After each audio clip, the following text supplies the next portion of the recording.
സഹോദരങ്ങളെ, ഹബീബായ പ്രവാചകൻ മുഹമ്മദ് മുസ്തഫ സല്ലല്ലാഹു അലൈഹി വസല്ലമ തങ്ങളെന്ന വ്യക്തിയെക്കുറിച്ച് നിഷ്പക്ഷമായി ലോകത്തിൽ പഠനം നടത്തിയ മുഴുവൻ ആളുകളും എണ്ണി പറയാനും അതിന്റെ ആഴങ്ങളിലേക്ക് കടക്കാനുമുള്ള സമയം പോലെ ലോകത്തിൽ ഒരുപാട് ചരിത്രങ്ങൾ നൽകിയിട്ടുള്ള നിഷ്പക്ഷമായ വായനയ്ക്കും എഴുത്തിനും വഴിമാറിയിട്ടുള്ള മുഴുവൻ ആളുകളും പ്രവാചകനെ കുറിച്ച് പ്രകീർത്തനം പറയാൻ അവരുടെ ഗ്രന്ഥങ്ങളിൽ ഒരു പേജെങ്കിലും മാറ്റിവെച്ച അത്ഭുതം ലോകത്തിൽ ചരിത്രങ്ങൾ നിഷ്പക്ഷമായി അന്വേഷിക്കുന്ന ഒരു വിദ്യാർത്ഥിക്ക് പഠിക്കാൻ സാധ്യമാണ്.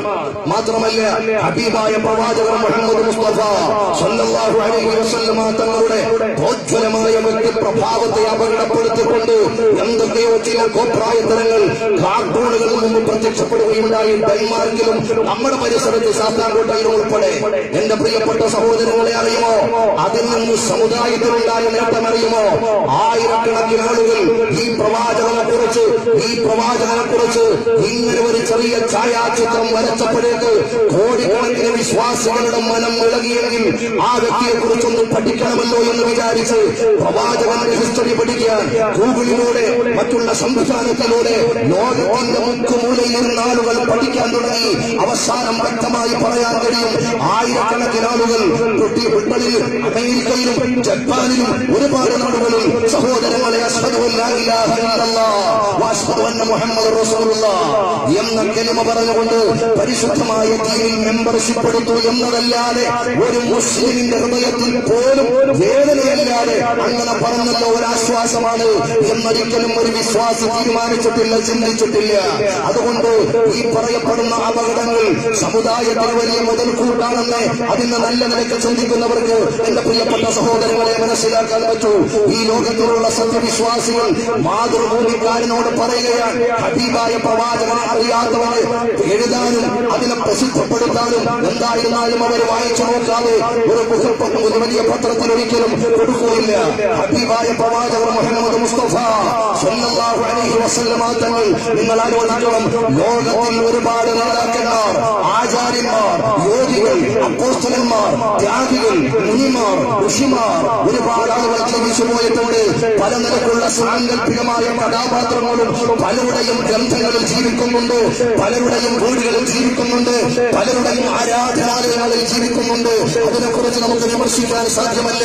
അതവരവരുടെ സ്വാതന്ത്ര്യമാണ്. ഞാൻ പറഞ്ഞു വരുന്നത്, ഒരു ഛായാചിത്രമില്ലാതെ, ഒരു ചെറിയ നിറക്കൂട്ടില്ലാതെ, ഒരു പ്രതിമയില്ലാതെ, ഒരു പ്രതിബിംബമില്ലാതെ, ഒരു ചിത്രമില്ലാതെ 1500 വർഷങ്ങൾക്കപ്പുറം പച്ചയായ നഗ്നമായ യാഥാർത്ഥ്യമായി ലോകത്തിന് മുമ്പിൽ അത്ഭുതങ്ങൾ ഗ്രഹിച്ചുകൊണ്ട് ജീവിച്ച ഒരു കള്ളം പറഞ്ഞിട്ടില്ല എന്ന് മാത്രമല്ല, കളവിനോട് ലാഞ്ചനയുള്ള ഒരു വാക്ക് പോലും പറയാൻ അവിടുത്തെ തിരുനാവ് വളച്ചിട്ടില്ല എന്ന് വളരെ സുതരാം വ്യക്തമായി ലോകം അംഗീകരിച്ച, മാത്രമല്ല തൊട്ടടുത്ത കാലഘട്ടത്തിൽ ബദ്ധവൈരികളായി പ്രവാചകന്റെ പ്രതിയോഗികളായി മാറാനുള്ള ഒരു വിഭാഗം തന്നെ ആ ഒരു പടച്ചവനെ കുറിച്ചുള്ള പ്രഖ്യാപനം നടത്തുന്നതിന് മുമ്പ് അവർ അല്ലാഹുവിന്റെ ഹബീബായ പ്രവാചകനെ വിളിച്ചതെന്താ? അൽ അമീൻ എന്നാണ്. അൽ അമീൻ എന്ന് പറഞ്ഞാൽ വിശ്വസ്തനെന്നാണ്, സത്യസന്ധനെന്നാണ്. സ്വന്തം ഉമ്മയുടെ പേരല്ല. എന്റെ പ്രിയപ്പെട്ട സഹോദരങ്ങൾ മനസ്സിലാക്കണം, പ്രവാചകൻ മുഹമ്മദ് മുസ്തഫ സല്ലല്ലാഹു അലൈഹി വസല്ലമ തങ്ങളെ അറിയാത്ത ആളുകൾ, എന്റെ പ്രിയപ്പെട്ട അന്യമത സഹോദരങ്ങൾ പലരും ഈ വിനീതനീയ ടൗണിൽ നിന്ന് വീക്ഷിക്കുന്നുണ്ടാകാം. മുഹമ്മദ് മുസ്തഫ സല്ലല്ലാഹു അലൈഹി വസല്ലമ തങ്ങൾ 1500 വർഷത്തിന് മുമ്പ് മക്ക മണലാരുണ്യത്തിൽ ജീവിക്കുമ്പോ ആ പ്രവാചകൻ ഒരു പേരുണ്ട്, ലോകം മൊത്തം പ്രസിദ്ധമായ പേര്. ആ പേര് അൽ അമീൻ എന്നാണ്, വിശ്വസ്തനെന്നാണ്. ഉമ്മയുടെ പേരല്ല, വാപ്പയുടെ പേരല്ല, ഉപ്പാപ്പയുടെ പേരല്ല, കുടുംബക്കാരുടെ പേരല്ല. പിന്നീട് ഒരു കാലത്ത് ബദ്ധവൈരികളായവരായുള്ള ആളുകൾ പ്രവാചകന്റെ സ്വഭാവ വൈശിഷ്ട്യത്തിൽ അകൃതരായിക്കൊണ്ട് അവരറിയാതെ വിളിച്ചുപോയി അൽ അമീൻ, വിശ്വസ്തൻ എന്ന് ഹബീബ് മുഹമ്മദ് മുസ്തഫ സല്ലല്ലാഹു അലൈഹി വസല്ലമ തങ്ങൾക്ക് അവകാശപ്പെട്ട ഒരു വിലാസമാണ്. ലോകത്തിൽ ആർക്കും അത് കിട്ടിയിട്ടില്ല. അതുകൊണ്ട് എന്റെ പ്രിയപ്പെട്ട സഹോദരങ്ങളോട്, എന്റെ പ്രിയപ്പെട്ട പ്രവാചക പ്രേമികളോട് ഏതെങ്കിലും ഒരു പത്രം ഹബീബായ പ്രവാചകനെ കുറിച്ച് പറയുന്നെങ്കിൽ അവർക്ക് ഹബീബായ പ്രവാചകനെ പരിചയമില്ല എന്ന ഒരു പ്രൈമറിയായ പ്രതികരണം ഞാൻ ആദ്യമായി നടത്തുകയാണ്. നിങ്ങൾക്കറിയുമോ, ഒരു വിശ്വാസിയെ സംബന്ധിച്ചിടത്തോളം വേണ്ട ലോകത്തിലുള്ള 170 കോടി വിശ്വാസികളെ നിരത്തി നിർത്തുകയാണ്. ഞാനൊരു സാങ്കല്പികമായ ഒരു വർത്തമാനം പറയുകയാണ്. 170 കോടി വിശ്വാസികളെ വലിയ ഒരു ഗ്രൗണ്ടിൽ നിരത്തി നിർത്തുകയാണ്. എന്നിട്ട് അവിടെ സയ്യിദുനാ മുഹമ്മദ് മുസ്തഫ സല്ലല്ലാഹു അലൈഹി വസല്ലം തങ്ങളെ കൊണ്ട് നിർത്തുകയാണ്. എന്റെ പ്രിയപ്പെട്ട സഹോദരങ്ങളെ, ആക്കി നിർത്തുന്ന കോടികളിൽ നമ്മുടെ പ്രിയപ്പെട്ട 9 മാസവും 14 ദിവസവും നമ്മുടെ ഗർഭഗൃഹത്തിൽ സൂക്ഷിച്ച നമ്മുടെ പ്രിയപ്പെട്ട ഉമ്മയുണ്ട്. നമുക്ക് വേണ്ടി ത്യാഗോജ്വലമായ ജീവിതം നയിച്ച നമ്മുടെ പ്രിയപ്പെട്ട ഉപ്പയുണ്ട്. നമ്മുടെ രാവുകളെ പകലാക്കി തരുന്ന നമ്മുടെ പ്രിയപ്പെട്ട, നമുക്ക് വേണ്ടി കാത്തിരിക്കുന്ന നമ്മുടെ പ്രിയപ്പെട്ട പ്രാണപ്രേയസിയുണ്ട്. നമ്മുടെ ഹൃദയത്തിന്റെ കഷ്ണങ്ങളാകുന്ന മക്കളുണ്ട്, കൂട്ടുകാരുണ്ട്, കുടുംബക്കാരുണ്ട്, എല്ലാവരുമുണ്ട്. എന്നിട്ടൊരാളൊരു പ്രഖ്യാപനം നടത്തുകയാണ്. നിങ്ങൾക്ക് ഈ കൂട്ടത്തിൽ ഇഷ്ടമുള്ള ആളുകളെ സ്വീകരിക്കാമെന്ന് പറഞ്ഞാൽ ഈ 170 കോടിയും അവരുടെ പ്രാണനക്കാർ സ്നേഹിക്കുന്ന ഹബീബായ പ്രവാചകൻ മുഹമ്മദ് മുസ്തഫ സല്ലല്ലാഹു അലൈഹി വസല്ലം തങ്ങളുടെ ചാരത്തിലേക്ക് പോകുന്ന അത്ഭുതം കാണാം. അത് തന്നെയാണ് പരിശുദ്ധമായ ഖുർആനും പറഞ്ഞത്. ഞങ്ങളുടെ പ്രാണനേക്കാൾ അതിനേക്കാളും വലുതൊന്നുമില്ലല്ലോ. ഞങ്ങളുടെ ഉമ്മയേക്കാൾ, ബാപ്പയേക്കാൾ, ഞങ്ങളുടെ പ്രിയപ്പെട്ടവരെക്കാൾ അല്ല, ഞങ്ങളുടെ ശരീരത്തെക്കാളും ഞങ്ങളെ സ്നേഹിക്കുന്ന, ഞങ്ങൾ ആർക്കു വേണ്ടി ജീവിക്കുന്നു, ഞങ്ങൾ എന്തിനു വേണ്ടി ജീവിക്കുന്നു, ഞങ്ങൾക്ക് ഒരു ജീവിതം പഠിപ്പിച്ചതായ, ഞങ്ങളൊന്ന് തുപ്പണമെങ്കിൽ അതിടത്തേക്കാകണമെന്ന് പഠിപ്പിച്ചത് നേതാവ് മുഹമ്മദ് മുസ്തഫ സല്ലല്ലാഹു അലൈഹി വസല്ലം. ഇത് കേവലം ഒരു സാങ്കല്പികമല്ല, ഒരു മനുഷ്യന്റെ ജീവിതത്തെ പ്രയോജനവൽക്കരിച്ചുകൊണ്ട് സ്വജീവിതത്തിൽ കാണിച്ചു തന്നൊരു പ്രവാചകർ മുഹമ്മദ് മുസ്തഫ സല്ലല്ലാഹു അലൈഹി വസല്ലം. എങ്ങനെ നടക്കണം, എങ്ങനെ ഒരു മനുഷ്യരുമായി പെരുമാറണം, നിന്റെ സഹോദരനെ കാണുമ്പോൾ നീ മന്ദസ്മിതം തൂകി വേണം സംസാരിക്കാൻ, പുഞ്ചിരിയോടെ വേണം നീ ഒരു സഹോദരനെ വീക്ഷിക്കാനെന്ന് പറഞ്ഞ എല്ലാ വിഷയത്തിലും നമ്മുടെ ജീവിതത്തിൽ അതേ തൊട്ടിൽ മുതൽ കട്ടിൽ വരെ, അവന്റെ ഉണർച്ച മുതൽ ഉറക്കം വരെ, അടുക്കള മുതൽ അന്താരാട്ടം വരെയുള്ള മുഴുവൻ വിഷയങ്ങളിലും ഒരു ജീവിതം പഠിപ്പിച്ച് പറഞ്ഞതല്ല, സ്വജീവിതത്തിൽ കാണിച്ചു തന്നു.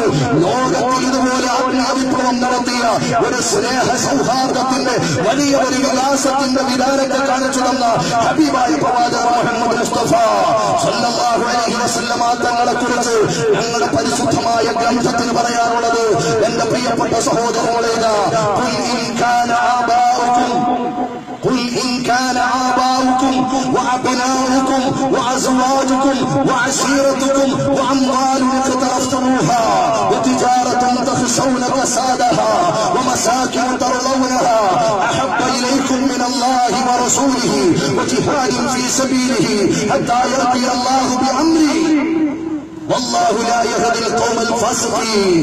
നിങ്ങളുടെ പ്രിയപ്പെട്ട ഉമ്മ ഖുർആനാണ്, നിങ്ങളുടെ പ്രിയപ്പെട്ട ഉപ്പ, നിങ്ങളുടെ മക്കൾ, ഭാര്യ, സന്താനങ്ങൾ, നിങ്ങളുടെ സമ്പത്ത്, കച്ചവടം, നിങ്ങളുടെ എല്ലാത്തിനേക്കാളും നിങ്ങൾക്ക് പ്രിയപ്പെട്ടത് ഹബീബ് മുഹമ്മദ് മുസ്തഫ സല്ലല്ലാഹു അലൈഹി വസല്ലം തങ്ങളോട്.